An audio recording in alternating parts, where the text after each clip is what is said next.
Saudara-saudaraku, jemaat yang diberkati oleh Tuhan Yesus, mari kita kembali merenungkan firman Tuhan. Kita mempersiapkan kitab Esra pasal 8 ayat 21 sampai dengan 23. Esra pasal 8 ayat 21 sampai dengan 23. Sebelum kita membaca, merenungkan bersama firman Tuhan, kita menyanyi dari Kidung Jemaat 462. Bait pertama, Tolong Aku Tuhan, dan syair berikutnya. Tolong aku Tuhan, bimbing tanganku, jangan sia-sia karya hidupku.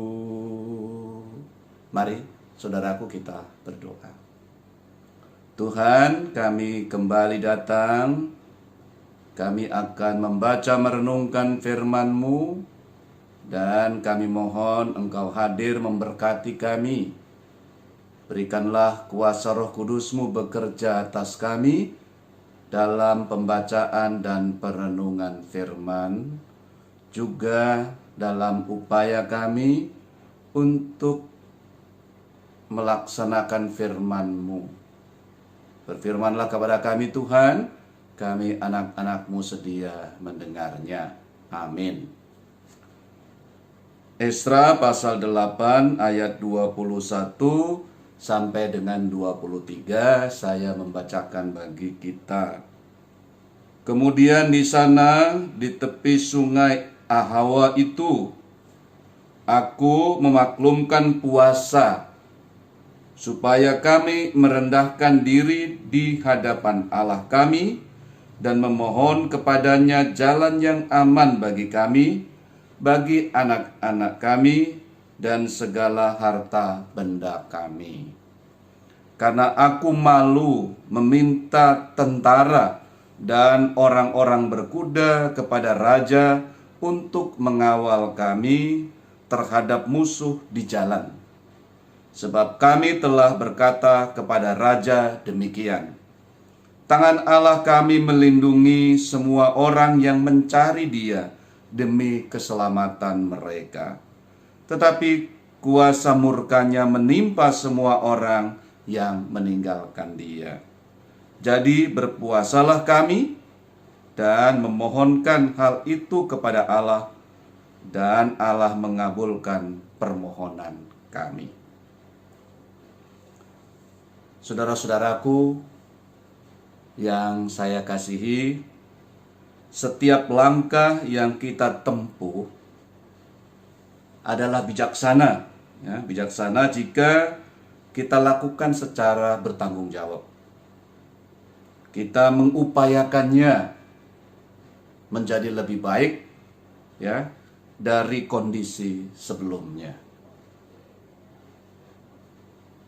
Esra, imam yang dekat dengan Raja Artasasta, melangkah menuju Yerusalem. Lalu dengan kondisi yang ada, kita bisa tempatkan dia sangat bijaksana. Dia meyakini bahwa Allah akan melindungi dalam kehidupan, dalam perjalanannya, jika orang mau berpaut padanya. Orang meyakini sungguh-sungguh bahwa Allah sanggup melakukannya. Nah, ini menjadi pergumulan tersendiri ketika orang membandingkan dengan yang lain. Misalnya dibandingkan dengan Nehemia. Kalau Ezra, imam ini, dia tidak meminta bantuan tentara untuk menempuh perjalanan ke Yerusalem. Sementara Nehemia meminta tentara untuk menjaganya. Pertama-tama kita tahu bahwa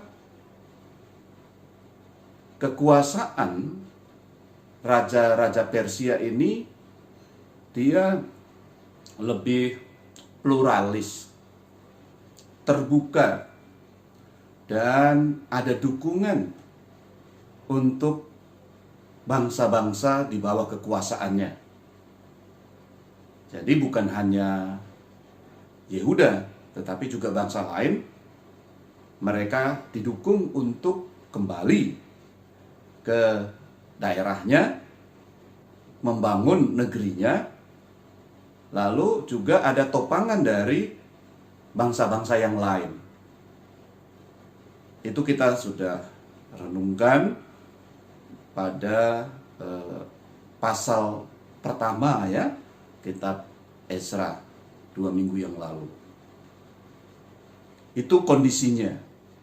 Jadi kalau Ezra tidak meminta tentara, itu bukan berarti kesombongan pula. Tetapi situasi dan kondisi yang kondusif ini akan membuat orang tidak melakukan kejahatan begitu saja. Ada dua hal. Pertama, bagi Ezra, dia kan direstui oleh penguasa yang seperti itu ya, yang plural dan mendukung negara, bangsa-bangsa bawahannya. Tentu musuh-musuh tidak gegabah juga gitu ya untuk merampok misalnya di perjalanan itu. Jadi ini faktor yang penting. Jadi tidak mudah juga bagi musuh. Hal yang berikutnya adalah masalah keyakinan. Kalau orang itu yakin, maka ada kreativitas juga untuk mengatasi masalah-masalah yang ditimbulkan. Jadi melakukan perjalanan itu dia bisa juga dengan berbagai cara, gitu ya. Memang ada banyak emas dan perak gitu ya, jumlahnya juga ton gitu. Kalau dia bisa melakukan perjalanan dengan baik gitu ya, dia tidak memancing suasana dan sebagainya, tentu tidak perlu orang merampoknya atau musuh merusakkannya. Bukankah kesejahteraan itu menjadi perhatian dari Raja Persia ini untuk bangsa-bangsa? Nah, lebih dari itu kita tidak mendapat penjelasan. Karena itu kita tidak usah mengungkap ya, membanding-bandingkannya begitu rupa. Yang pasti adalah Ezra bertanggung jawab, bijaksana ya. Dia sudah menyatakan kepada raja bahwa Allah itu melindungi gitu ya. Sehingga dia dikatakan di situ dia malulah kalau dia menarik ludahnya ya, apa yang sudah diucapkannya. Sehingga dia yang paling tepat adalah bergantung, menyerahkan sepenuhnya kepada Allah yang ia percayai, dan mengajak seluruh umat untuk melakukan hal itu. Jadi ini salah satu pendekatan kehidupan. Benar-benar dia mengajak umat untuk berpuasa. Nah, untuk meminta perlindungan Tuhan. Nah, kita mau merenungkan ini.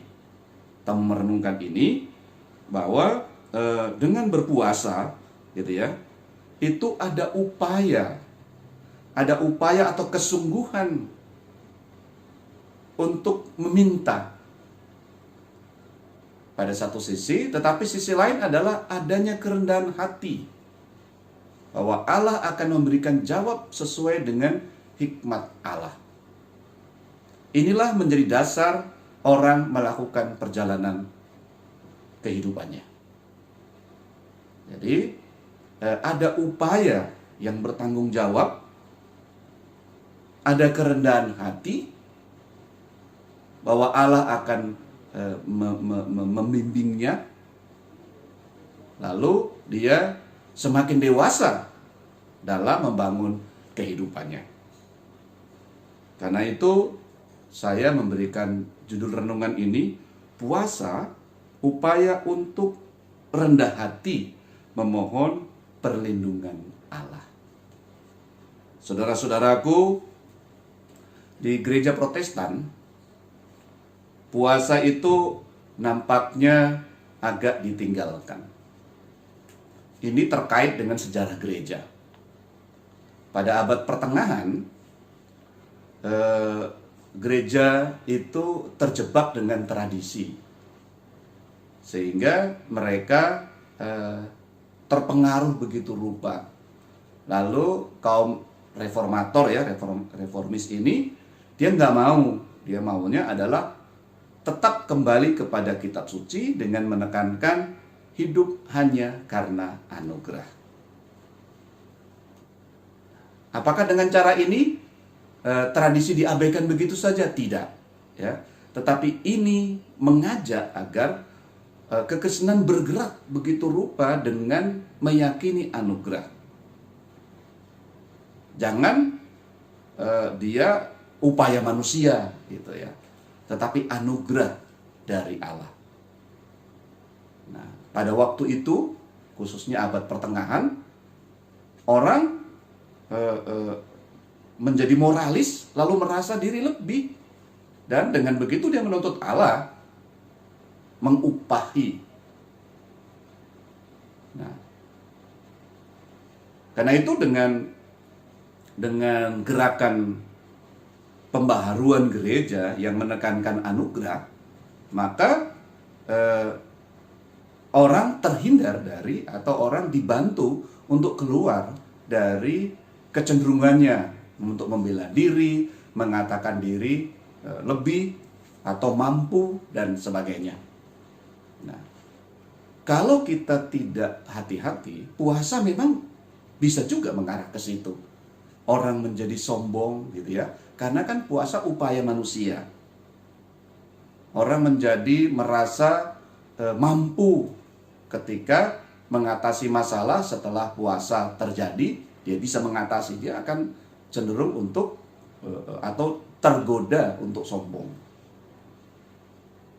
Karena itu dia harus dibantu gitu loh. Harus dimengerti. Kalau kita berpuasa, kita bisa belajar dengan saudara-saudara kita dari Gereja Roma Katolik yang masih memegang teguh atau mengikuti tradisi ini, khususnya pada minggu-minggu Prapaskah, ya, di mana orang merenungkan begitu rupa dirinya yang membutuhkan perlindungan atau pertolongan Tuhan. Nah, di situ. Jadi kita bisa belajar juga dengan saudara-saudara kita, dan itu boleh saja. Tetapi yang penting di situ ditekankan adalah bahwa upaya manusia itu adalah upaya yang secara bijaksana mengetahui keadaan dirinya, dan dia bisa fokus sungguh-sungguh memohon, ya. Dia tahu dirinya, kefanaan dirinya, dan kekekalan Allah.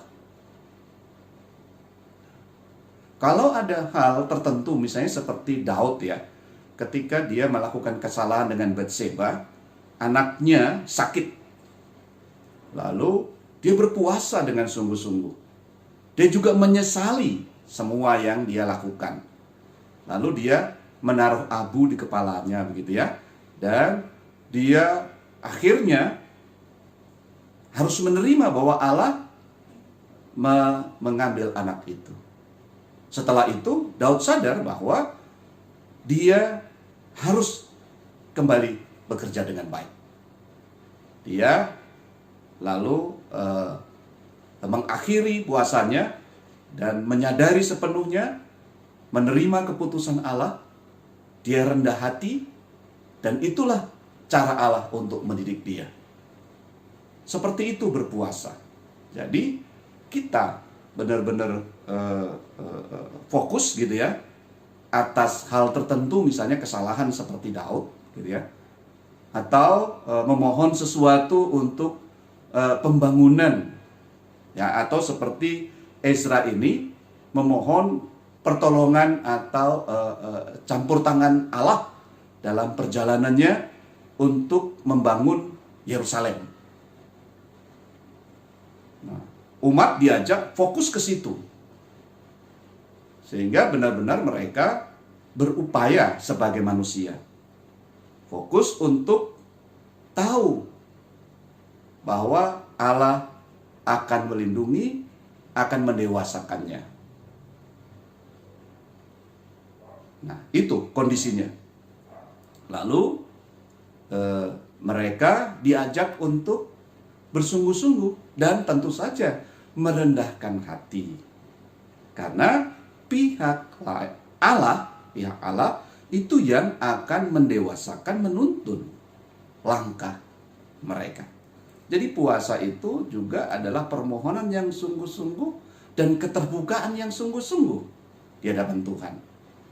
Dengan begitu, dia akan semakin dewasa dalam membangun kehidupannya. Yang utama adalah bagaimana Allah menentukan langkah ini. Apakah kita tidak perlu berpuasa? Sangat perlu. Tapi kalau kita tidak melakukan puasa juga tidak menjadi pergumulan khusus, ya. Karena yang ditekankan adalah bahwa kita bisa bermohon kepada Allah dan secara sungguh-sungguh. Ya, kita secara sungguh-sungguh. Kita mungkin bekerja, ya. Dalam bekerja kita juga bisa, misalnya kita menyediakan waktu khusus, ya, untuk meminta kepada Allah, permohonan kepada Allah, apa yang harus dia bisa lebih bagus melakukan tugas itu.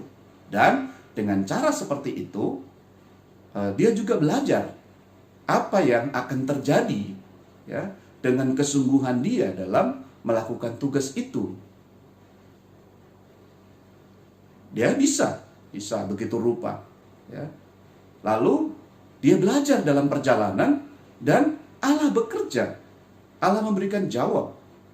Jadi pihak kita dan pihak Allah. Nah, kita bisa menahan diri dalam banyak hal. Nah, karena itu sekali lagi tidak harus orang melakukan puasa dengan cara tertentu, tetapi kita bisa melakukannya dan kita juga bisa belajar bentuk-bentuk puasa yang ada. Yang intinya adalah kita bisa fokus. Karena itu kita harus menahan diri dari banyak hal, entah itu makanan, minuman, gitu ya, hawa nafsu dunia ini. Nah, kita bisa fokus ke situ. Nah, metode-metode yang digunakan bisa sangat berbeda satu dengan yang lain, tetapi intinya sama, bahwa kita bisa menahan diri dari banyak hal untuk kita fokus, ya, fokus memohon dan memahami apa yang Allah akan berikan. Jadi pihak kita dan pihak Allah, di situ kita membangun kehidupan. Betapa bahagianya orang yang bisa berpuasa, ya, atau orang yang benar-benar mau belajar pada Allah yang menganugerahkan kehidupan. Jadi dia akan diberikan sesuai dengan hikmat Allah. Fokus kita berusaha, fokus kita memohon pertolongan Allah, dan yang kedua adalah kita dengan rendah hati untuk kita juga menerima apa yang Tuhan lakukan dalam kehidupan kita. Betapa bahagianya orang yang didewasakan dengan cara seperti ini. Kiranya kita dapat membangun kehidupan dengan berpegang teguh pada anugerah Allah ini. Silahkan kita meminta kepada Tuhan dengan sungguh-sungguh. Kita berpuasa, kita dengan rendah hati mau menerima apa yang Tuhan putuskan dalam kehidupan kita, dan kita melangkah. Kalau Ezra melakukan ini, dan ini yang sangat ditekankan dibandingkan dengan yang lain, tentu tidak merendahkan cara berpikir yang lain. Tetapi ini akan menjadi berkat juga bagi cara-cara yang lain untuk merenungkannya, bahwa kehidupan seorang percaya itu dapat dijalankan dengan benar ketika dia bermohon, berusaha sungguh-sungguh, dan terbuka kepada Allah yang mendidiknya, memberikan jawaban, memberikan anugerah untuk mendewasakannya. Inilah pesan yang penting yang mau disampaikan, dan Tuhan memberkati kita dalam pergumulan hidup kita. Maka kalau kita hendak meminta sesuatu, yakini dengan sungguh-sungguh, kita meminta dengan sungguh-sungguh, dengan mengupayakannya begitu rupa, lalu kita sadar bahwa Allah akan memberikan anugerah menurut rencananya. Lalu kita mendapatkan kehidupan yang lebih baik, tahapan yang lebih maju. Karena itu, setiap perkara, setiap pergumulan, setiap hal yang Tuhan izinkan terjadi akan membuat kita semakin dewasa, memasuki tahap-tahap berikutnya dalam kita membangun kehidupan, kualitas kita tentunya, maksud saya. Inilah berkat yang kita peroleh, berkat besar dalam membangun kehidupan, meraih masa depan. Terpujilah namanya. Amin. Saudara-saudaraku, jemaat, mari kita menyanyi kembali dari Kidung Jemaat 462, baitnya yang ketiga. Ajar aku mengatur maksud hidupku, dan syair berikutnya. Ajarku mengatur maksud hidupku, jangan mementingkan hanya diriku. Mari kita berdoa. Bapa Surgawi, terima kasih kami boleh merenungkan firman-Mu yang menuntun kami untuk hidup secara bijaksana. Kami boleh fokus untuk berupaya, bekerja, tetapi juga kami fokus untuk hidup dengan rendah hati di hadapan Tuhan. Apa yang akan Tuhan putuskan, berikan, anugerahkan kepada kami, sehingga kami akan memasuki tahap kualitas yang berikutnya. Kami semakin dewasa dari waktu ke waktu. Semua yang Tuhan beri, kami renungkan dalam kehidupan ini. Karena itu ya Tuhan, ajarkan kepada kami untuk meminta dengan benar. Dan Tuhan akan mendidik kami begitu rupa, dan kami mengerti bahwa Tuhan memberikan menurut hikmat Tuhan. Karena kami dihargai, karena kami didewasakan oleh Tuhan. Kami mohon berkat-Mu untuk kami yang mendengarkan, merenungkan bersama-sama firman-Mu ini. Biarlah kami dapat menghayati firman-Mu dan hidup tertuntun olehnya. Ada berbagai rintangan, keinginan-keinginan dunia yang seringkali begitu mengembara. Dan dengan firman-Mu ini, kami bisa fokus, kami dibebaskan dari berbagai belenggu keinginan. Karena kami berupaya, kami mau melakukan puasa, meninggalkan semua hiruk pikuk atau berbagai keinginan untuk fokus. Dan kami juga rendah hati mau mendengarkan apa yang Tuhan kehendaki. Karena itu kami juga berdoa bagi pergumulan kami hidup di tengah dunia ini. Berbagai hal yang kami alami, kondisi kedagingan, permasalahan yang melanda, dan banyak perkara yang seringkali begitu merusakkan kehidupan. Dan kami ada di situ, dan juga ada yang tenggelam. Kami berdoa, biarlah kami dapat memahami kehidupan ini. Kami tidak tenggelam dalam suasana, keadaan, permasalahan.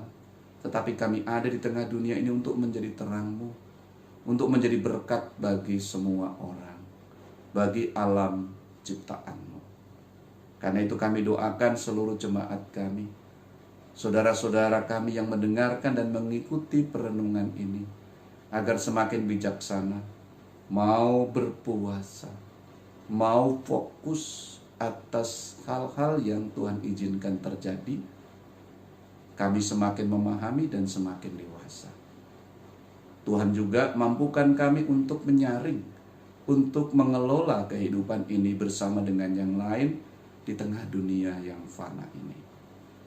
Karena itu kami juga doakan bagi berbagai lembaga untuk mengatasi masalah ini, khususnya pemerintahan kami yang mendampingi kami dalam mengelola kehidupan bersama di negeri yang kami cintai ini. Tentu banyak hal, banyak kesulitan, banyak kehidupan daging yang begitu menguasai kehidupan ini. Tapi kami belajar sungguh tentang firman-Mu dan kami akan hidup oleh-Mu. Firman-Mu saat ini menyadarkan kami agar kami mau berpuasa, agar kami mau merenungkan kehidupan, fokus untuk hidup di dalam Tuhan dengan rendah hati dan menjalaninya dalam pimpinan-Mu pula. Tolonglah kami Tuhan, mohon berkat-Mu. Kami menyerahkan berbagai pergumulan yang dialami jemaat kami. Mereka yang sakit, Tuhan sembuhkan. Mereka yang mengalami berbagai kesulitan, Tuhan memudahkan mengatasinya. Kami juga mohon kepada Tuhan berkat-Mu untuk gereja kami, agar kami dapat melayani, mendampingi jemaat begitu rupa. Kami disatukan oleh Tuhan untuk mengasihi, dan kami bekerja untuk memuliakan nama-Mu melalui persekutuan, pelayanan dan kesaksian jemaat kami. Mohon berkat-Mu untuk para presbiter, pelayan di unit misioner, juga seluruh warga jemaat. Kami doakan kami hidup di tengah masyarakat di Bojonggede. Kami bagian dan bersama-sama dengan masyarakat membangun. Gereja kami ada, terbuka dan bersama-sama belajar membangun kehidupan di Bojonggede, di mana Tuhan mau kami ada di sana. Kami menyerahkan kepada Tuhan berbagai upaya menangani permasalahan di negara yang kami cintai, Indonesia. Pemerintah terutama saat ini sedang berupaya untuk memutus rantai pandemi. Vaksinasi atau imunisasi terhadap virus corona ini telah dilakukan. Tuhan juga memberkati upaya terus-menerus dan keikutsertaan seluruh warga masyarakat. Dukungan, dan kami ingin agar seluruh masyarakat mendapatkan berkat-Nya melalui vaksinasi, juga kehidupan sehat yang kami akan jalani terus ke depan. Kami berdoa untuk jemaat kami yang sakit. Tuhan, Engkau tabib kami, dan kami bermohon sungguh-sungguh, sebagaimana firman-Mu, kami dengan segala keberadaan kami memohon campur tangan Tuhan. Dengan keyakinan iman Tuhan turut bekerja. Tetapi kami dengan rendah hati bermohon itu. Dan kami menerima apapun yang Tuhan kehendaki. Karena kami meyakini pula Tuhan sedang mendidik kami, mendewasakan iman kami, dan kami semakin bertumbuh di dalam Tuhan. Terima kasih ya Tuhan, kami menyerahkan seluruh keberadaan kami ke dalam tangan kasih-Mu, dan Engkau mengampuni kami jika dalam kehidupan ini kami melawan kehendak-Mu. Di dalam nama Tuhan Yesus kekasih jiwa kami berdoa kepada-Mu. Amin. Tuhan memberkati kita semua.